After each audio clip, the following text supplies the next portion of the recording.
lacagtan taakuleynta ayaa waxaa ka mahadcelin urur ay ku midaysan yihiin gabdhaha wadaagsan ee taakuleynta abaaraha waxaana ay sheegeen weli loo baahan yahay in lasoo taakuleeyo walaalahooda baahan oo ay saamaysay abaaraha deegaanadaas ka jira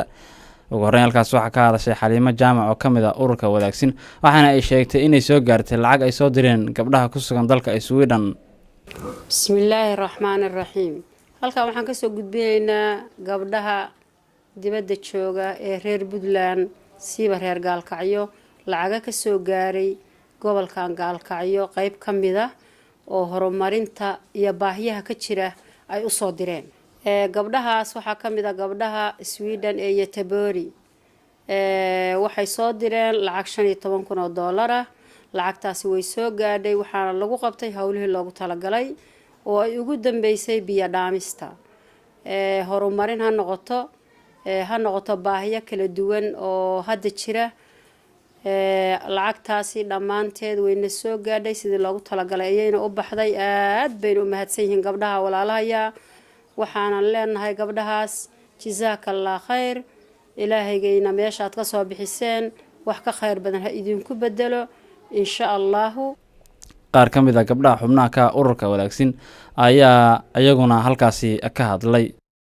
waxaan la hadlayaa gabdhaha reer Göteborg Sweden oo reer Göteborg ayaan la hadlayaa ee noo soo diray lacagtii aad u qiimaha badnayd oo ah gabdhaha reer wadaagsan iyo jeexdin lacagtii ay noo soo direen. walaalayaal lacagta aad soo dirteen waxaanu ugu talagalnay sidii aad ugu talagasheen ayaanu u bixina annaguna sababtooy tahay waxaanu lacagtiinii aanu siinay dhaawaca agoonta dadka gaajaysan oo dhibaataysan dadka aan dabku ka seexday wixii ugu dambeeyay oo ahaa biyo dhaamiska abaaraha waxaana laydinka rabaa walaalayaal inaad ka qayb qaadataan idinkuna hawshu kow ma aha hawshu walaalayaal waa soconaysaa xaalad hadda waxaa lagu jiraa xaalad abaareed roobku wuu yar yahay ilaahay deeqiisa ma tirsana laakiin roobku waa yar yahay oo ay ka mid ahaayeen Faadimo Xuseen Faaraxad Axmed Jaamac Hodan Khaliif Faadimo maxaan ku raada Cabdisalaan gabdhii oo dhan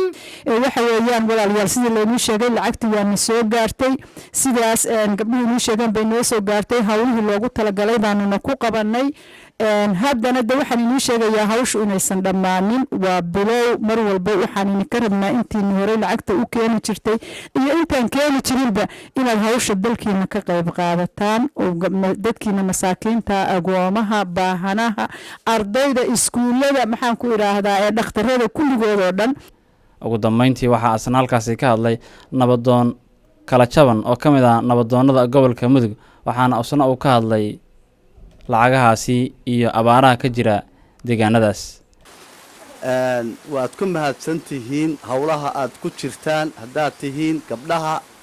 ama Sweden jooga ama muxuu ahaa Norway jooga ama Mareykan jooga ama Yurub jooga meel kasta jooga waxtarka aad muxuu ogtihiin dadkiina oo aad tartaan waad ku mahadsantihiin. annaguna waanu ku ducaynaynaa ilaahay baana inay ka abaalmarinaya ilaahay waxaan ka baryaynaa madar khayr qaba oo macalaata ilaahay uu nasiiyo 2000 iyo hadda wuxuu dhowna meel ay wax taraysa hadda ma jirto laakiin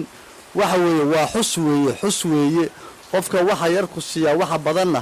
uu ku siinayaa hadii Allah idmo ku siinayaa idinkana waxaan leenahay ilaahay haynii badjo midaad haysataan ilaahay haynii badjo aakhirana Allah khayr inaka siiyo. Zubair Sheekh Cabdi Samni TV Gaalkacyo.